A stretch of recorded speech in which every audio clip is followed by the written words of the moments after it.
नमस्कार दोस्तों। IIIEM के इस स्पेशल प्रोग्राम के अंदर आप सब लोगों का स्वागत है।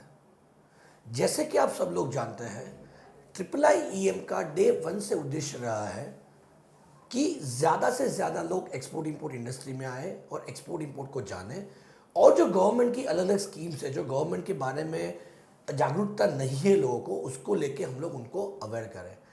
मेजोरिटी हम लोग फोकस करते हैं एक्सपोर्ट्स के ऊपर, बट जैसे कि आप सब लोग जानते हो, इंडिया का ऑलमोस्ट 65% अगर बात करता हूँ, अगर बिजनेस बेल्ट है वो एमएसएमई में आता है।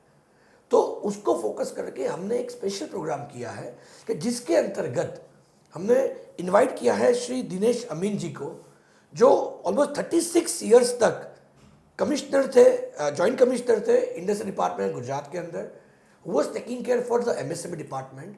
तो आप लोगों की जो भी एमएसएमई को लेके क्वेश्चंस है, क्वेरीज है, हम उसको डिस्कस करेंगे। और एमएसएमई को लेके गवर्नमेंट के क्या नॉर्म्स है और गवर्नमेंट किस तरह से एक्सपोर्ट या एमएसएमई को आगे बढ़ाने के लिए काम करता है, उसके ऊपर हम लोग डिस्कशन करेंगे। तो पूरे अंत तक ये प्रोग्राम देखिए कि जिसके अंदर आपको सारे बेनिफिट्स क्या क्या मिलते हैं, गवर्नमेंट को एक्सपोर्ट के लिए, लोकल डोमेस्टिक मैन्युफैक्चरिंग के लिए क्या क्या बेनिफिट मिलता है, ये सारी चीज़ें आप सब लोग जान पाएंगे। So I welcome Dinesh ji for our show. Thanks for coming down for the valuable time. तो सर, मैं सबसे पहले ये जानना चाहूँगा कि सर ये एमएसएमई डिपार्टमेंट एग्जैक्टली है क्या, और व्हाट इज दैट मोटिव जो गवर्नमेंट ने जो डिपार्टमेंट ओपन किया है, उसका बेसिक मोटिव क्या है? यस दीपक भाई, ये एमएसएमई मीन्स क्या है? M means micro, S means small, and again M means medium, and E means enterprise. Means MSME means micro small and medium enterprises. और ये एमएसएमई के पहले एक एसएसआई था, स्मॉल स्केल इंडस्ट्री, राइट। और introduction of MSME act 2006 ये MSME हो गया। तो एमएसएमई को हम कैसे जानेंगे? अगर आप एमएसएमई है तो आपको कैसे जानेंगे? सही बात है। तो इसमें अपना प्लांट एंड मशीनरी, और अगर सर्विस इंडस्ट्रीज है तो आपका इक्विपमेंट में क्या इन्वेस्टमेंट है, इसी के मुताबिक ये आप कौन सी कैटेगरी में आते हैं एमएसएमई की, वो आप जान सकते हैं। तो इसको डेफिनेशन में ऐसा है कि अगर आपका मैन्युफैक्चरिंग आपका एंटरप्राइज है और उसका प्लांट एंड मशीनरी में इन्वेस्टमेंट 25 लाख तक है तो वो माइक्रो बोला जाएगा। और 25 से 5 करोड़ तक है तो वो स्मॉल बोला जाएगा। और 5 करोड़ से 10 करोड़ तक है तो उसको मीडियम स्केल बोला जाएगा। सेम वे अगर आपका सर्विस एंटरप्राइज है तो 5 लाख तक आपका इक्विपमेंट में इन्वेस्टमेंट है तो उसको माइक्रो बोला जाएगा। 5 लाख से 2 करोड़ तक आपका इक्विपमेंट में इन्वेस्टमेंट है तो उसको स्मॉल स्केल बोला जाएगा। और 2 करोड़ से 5 करोड़ तक का आपका इन्वेस्टमेंट है तो मीडियम स्केल सर्विस एंटरप्राइज बोला जाएगा। यानी अगर मैं बात थोड़ा इंटरप्ट कर रहा हूँ, यानी capital investment, right? Plant and machinery का इन्वेस्टमेंट आप बात कर रहे हैं। Only plant and machinery investment, okay, only good plant too and no, machinery, yes. और एमएसएमई एक वर्ड बहुत छोटा है, लेकिन इसका जो रोल है नेशनल इकोनॉमी में बहुत बहुत बड़ा रोल है। आप जानते होंगे कि जो आपका इंडिया का जितना मैन्युफैक्चरिंग आउटपुट है इसमें 45% उसका कंट्रीब्यूशन है। गुड। और आप एक्सपोर्ट की बात कर रहे हैं तो इंडिया का जितना एक्सपोर्ट है इसमें से 40% कंट्रीब्यूशन एक एमएसएमई का है। Great great great. और एम्प्लॉयमेंट, आप अभी आप देखते होंगे कि गवर्नमेंट एम्प्लॉयमेंट और सेल्फ एम्प्लॉयमेंट दोनों को अलग कर रही है। सही बात है। तो ये डेफिनेशन गुड। एम्प्लॉयमेंट जितना भी देश में हो रहा है, इंडिया में हो रहा है, इसमें 21% कंट्रीब्यूशन एमएसएमई का है। सुपर।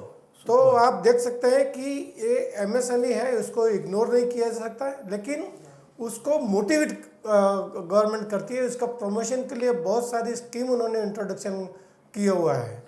ओके।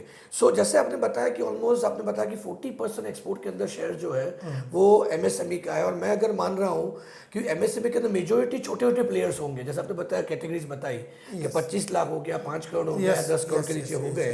तो आज अगर मुझे एज ए मैन्युफैक्चरर रजिस्टर करना है तो मुझे कहाँ पर रजिस्टर करना चाहिए? और मैं जानूँ कौन से सर्टिफिकेट होते हैं एमएसएमई के? ये एमएसएमई के लिए सर्टिफिकेट जो होता है उसको उद्योग आधार बोला जाता है। ओके और वो एमएसएमई एक्ट 2006 के तहत ये पूरा इसका एक फॉर्म तय किया गया है। Initially this form was distributed physically, but now government is registering this Udyog Aadhaar online. Okay, the digital India concept भी फुल टाइम प्रमोट कर रहे हैं। गुड। तो उसका जो वेबसाइट का नाम है www.udyogadhar.gov.in। ओके तो जब आप उसको रजिस्टर करने आप अपने पीसी या अपने मोबाइल पे आप बैठे हैं तो आपको क्या क्या चीज़ आपको तैयार क्या क्या रखना है। डॉक्यूमेंट रखे, सही बात है। तो एक तो सबसे पहला है आपका आधार रजिस्ट्रेशन। ओके क्योंकि किसका आधार रजिस्ट्रेशन, प्रोप्राइटर है, पार्टनर है, आपका डायरेक्टर है, किसी का एक का आपका आधार नंबर डाल दीजिए। सही बात है। और आधार नंबर डालने के बाद आपका जो लिंक मोबाइल है इसके ऊपर एक ओटीपी आएगा और उसके बाद आपका फॉर्म खुल जाएगा। Okay good. और जो आपको डॉक्यूमेंट्स उसके साथ रखना है, दूसरा पान कार्ड है, फिर आपका बैंक अकाउंट नंबर है, आपकी बैंक का आईएफएससी कोड है, आपका मशीनरी में इन्वेस्टमेंट क्या है और आपका एम्प्लॉयमेंट क्या है, और आपका जो एड्रेस, आपका जो एंटरप्राइज का एड्रेस क्या है, वो चीज़ आपको लेके बैठना है। ओके और ये फॉर्म पूरा फिलअप करके आप जब सबमिट करेंगे आपका Udyog Aadhaar registration within 5 to 10 second you will get in your email address. यानी यही डिजिटल इंडिया का कंसेप्ट है कि साहब के पास जाओ ही नहीं और सीधा सीधा ऑनलाइन काम कर लो। Yes, sir, there is no need of signature. The business. Yes, yes. Right कि अपने लेकिन सर बहुत बार ऐसा होता है कि बहुत सारे यंग एंटरप्रेन्योर्स होते हैं, स्टार्टअप्स होते हैं जिनका कोई बेसिक रजिस्ट्रेशन नहीं होते, वो सीधा उद्योग आधार कार्ड का ही रजिस्ट्रेशन करवाते हैं। तो उस वक्त उसके बाद बैंक में ये उद्योग आधार कार्ड चलता है कि बहुत सारे बैंक रिफ्यूज करती है। ये जो उद्योग आधार रजिस्ट्रेशन है वो जो आपका एंटरप्राइज का जो कॉमर्शियल शुरू होने के बाद ही आप कर सकते हैं। Okay good. क्योंकि इसमें ये जो पूरा ऑनलाइन फॉर्म है इसमें ना डेट मांगा है कि आपका कॉमर्शियल स्टार्टअप कब हुआ है। सही बात है। Initially prior to this MSME act there was a provision, तो उस वक्त प्रोविजनल 2 साल के लिए दिया जाता था। ओके और आप जब अपना प्रोजेक्ट इम्प्लीमेंट कर देते हैं तो 2 साल के बाद आपको EM2 लेना पड़ता था। सही बात है। अभी गवर्नमेंट ऑफ इंडिया ने जो एमएसएमई डिपार्टमेंट है उन्होंने एक ही फॉर्म कर दिया जो आपको प्रोजेक्ट शुरू हो जाने के बाद ये नंबर लेना है। ओके बाद ही मिलता है आपको उद्योग आधार कार्ड। बाद लेना है, मिलता ही नहीं। बहुत सारे लोगों से बहुत गलत फहमी ऐसी होती है कि उद्योग आधार कार्ड ले लिया मैंने, बैंक अकाउंट खोल लिया मैंने, राइट, यानी और मैंने बेसिकली यानी कंपनी रजिस्टर कर दी। नहीं, एक उद्योग आधार तो अपना प्रोजेक्ट इम्प्लीमेंटेशन के बाद ही आपके कहने के हिसाब से उद्योग आधार कार्ड की मेनली अगर बात करूं that is basically for the manufacturers, point number 1 manufacturers, right. और दूसरी बात बेसिकली इट इज अगर आपको गवर्नमेंट की सब्सिडीज लेनी है या तो अपने आपको रजिस्टर कराना है as an MSME, yes, right, तो उसके लिए सबसे बड़ा इंपॉर्टेंट पार्ट है इसको कहते हैं उद्योग आधार कार्ड। यस, ये वॉलंटरी है। सही बात है। तो सर जैसे हमने आपने गवर्नमेंट के बेनिफिट की बात की, तो एज एन एमएसएमई कौन से बेनिफिट्स मिलते हैं गवर्नमेंट के? देखो अभी आप देखते होंगे गवर्नमेंट में स्टार्टअप की बात हो रही है, इनोवेशन की बात हो रही है, तो गवर्नमेंट ने बहुत सारे स्कीम उसमें इंट्रोड्यूस किया है।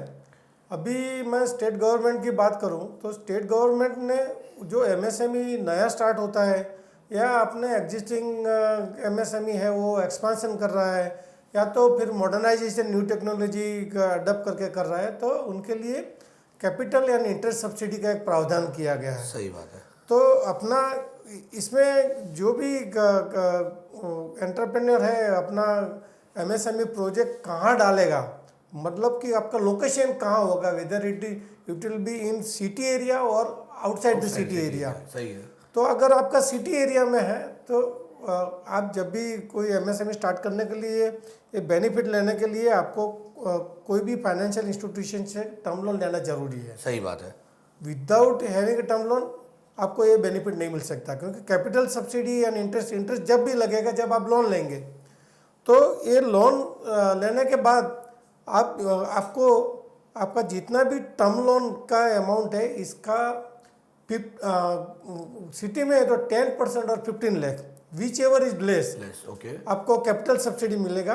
और आपको आपके टर्म लोन पे जो इंटरेस्ट चार्ज होता है इसमें से 5% रीएम्बर्स होता है। ओके, यानी आप बोल रहे हो कि 10% कैपिटल के ऊपर है। समझो कि मैंने अगर 1 करोड़ की अगर मशीनरी डाली है जी, तो मुझे अप टू 10 लाख रुपीज 10% के गिनते हैं तो 10% मुझे 10 लाख रुपये कैपिटल सब्सिडी मिलेगा। यस, कैपिटल और 5% इंटरेस्ट सब्सिडी मिलेगी। Yes. ओके, तो अगर आपको 12% पे लोन दिया गया है तो out of 12 5% you will get subsidy. So आपको आफ्टर ऑल जो आपका लोन है वो 7% पे पड़ेगा।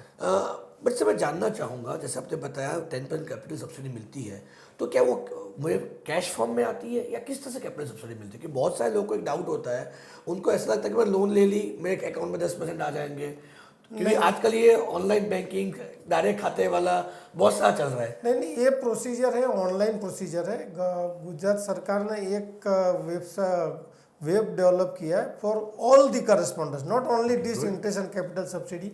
आपको कोई भी लाइसेंस लेना है, लेबर एक्ट का लाइसेंस लेना है, फैक्ट्री एक्ट का लाइसेंस, तो ifp.gujarat.gov.in करके एक वेबसाइट उन्होंने सिंगल विंडो सिस्टम के तहत इंट्रोड्यूस किया है।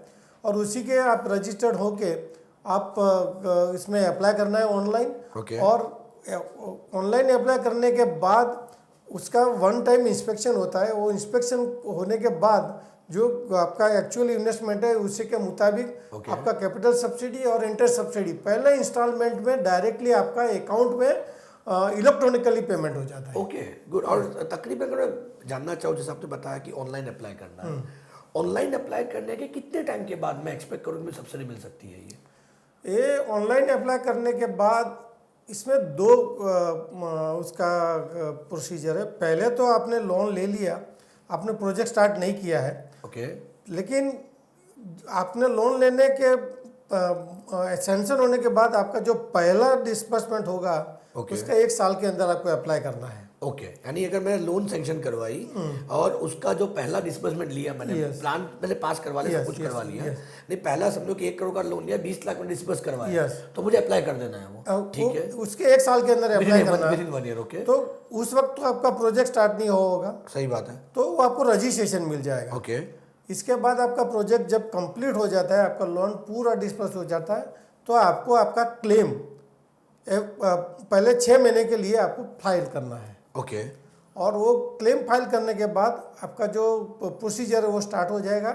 वो आपका जो एसेट वेरिफिकेशन वगैरह सब खत्म होने के बाद capital subsidy and first instalment of interest subsidy आपका खाते में डिस्पर्स हो जाएगा। तो सर तकरीबन ये सब करने में अगर बात करूँ कितना टाइम लगा? सर मेरा 100% डिस्बर्समेंट आ गया, मैंने अप्लाई इसमें कर जो दिया।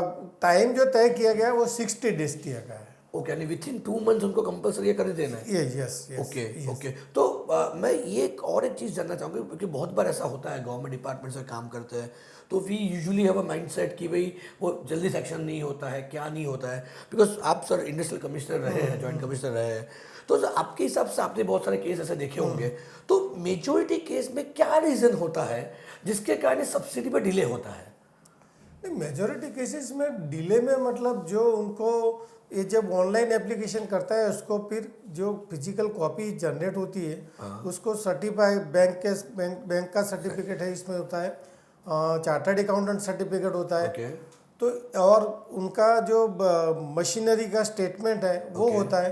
ये सब उनको सर्टिफाई करके जो सबमिट करना है, और इसमें कोई मिसमैच कोई चीज़ आ जाती है तो इसमें डिले हो जाता है, अदरवाइज ये स्टेट में चला जाता है। ओके, पर आपने साइट के ऊपर साइट से दी हुई है कि क्या क्या डॉक्यूमेंट सबमिट करना है और क्या क्या फॉर्मेट, क्योंकि बहुत बार गवर्नमेंट सब्सिडी की अगर जो बातें करते हैं हम लोग, तो उनको ऐसा होता है कि भाई सीए के पास ही जाओ वही कर देगा, आधी पता नहीं है चीज़ें, तो सारी साइट के ऊपर फॉर्म्स दिए हुए हैं, फॉर्मेलिटीज दिए, सिर्फ उसको प्रॉपर पढ़ के सबमिट करना है।